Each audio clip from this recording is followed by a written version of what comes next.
როდესაც ჩამთვარეს უყურებ ვენერასთან, ვენერა არის ჩვენთან სილამაზე და გააჩნია კაც თუ ქალი არის ცოტა სხვადასხვანაირად მუშაობს, მაგრამ სილამაზე ქალური ენერგეტიკა, სიყვარული, ფინანსები.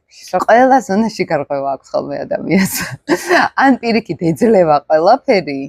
შეიძლება ძალიან ლამაზი იყოს და მომხიბლელი იყოს და შეიძლება ფინანსურათაც გამართული იყოს, მაგრამ არაცნობიერში სულ არის რაღაც უკმარისობა ან კომპლექსი ამ ყველაფრის გამო. ხო, აი, ადრეც წინა ვიდეოშიც თქვი ალენ დელონს ჰქონდა სელენას და შავი მთვარის ვენერასთან შეერთებაში და ეს მიუხედავად ამ მომხიბლელობას, ამ შარმს ავლენდა, მაგრამ სულ არის ხოლმე მტკინეული ან ტრამვული პირადი ურთიერთობები, რაღაც სიყვარულში სერიოზული ტრამვა და ამ დროს შეიძლება ძალიან ბევრს ქონდეს სიყვარულში ტრამვა, ხა ადამიანი არ არის, ვისაც რაღაც იმედგაცრუება არ აქვს ხო პირად ურთიერთობაში, მაგრამ ვენერა ლილიტი ამას ძალიან ტრამულად აღიქვამს, რაღაცნაირად არაცნობიერში მიდის ეს პრობლემურ ურთიერთობად. კაცებთან არის ხოლმე ხშირად აი პირდაპირ წერია ესე აკრძალული სიყვარული.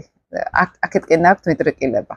და აკრძალული სიყვარული შეიძლება იყოს ან ასაკით განსხვავებულ პარტნიორთან, შეიძლება იყოს ოჯახი რო ყავს ისეთთან მაგალითად, ან შეუფერებელ პარტნიორთან, რომელიც ან გაცილებით მაღლა დგას მასზე, ან ძალიან ლამაზი უნდა იყოს, იმიტომ რომ ვენერა არის ხა ძლიერი მოთხოვნილება არის სილამაზის ესთეტიზმის.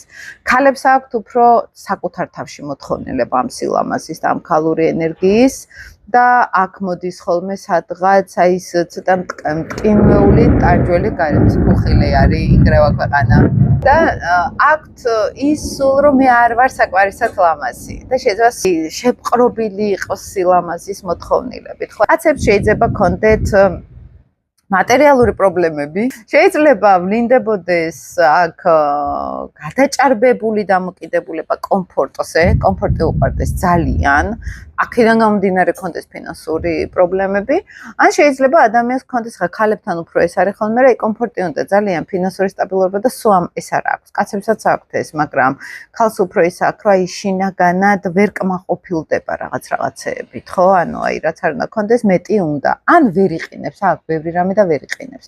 ანუ ფაქტობრივად ლილიტი კუროსავით მუშაობს ხოლმე და ლილიტი სასწორებით მუშაობს, ხო? ეს ვენერა ლილიტი შეერთება, იმიტომ რომ ვენერა სასწორსაც მართავს პირად ურთიერთობებს და რესურსებსაც მართავს კუროს ენერგეტიკას.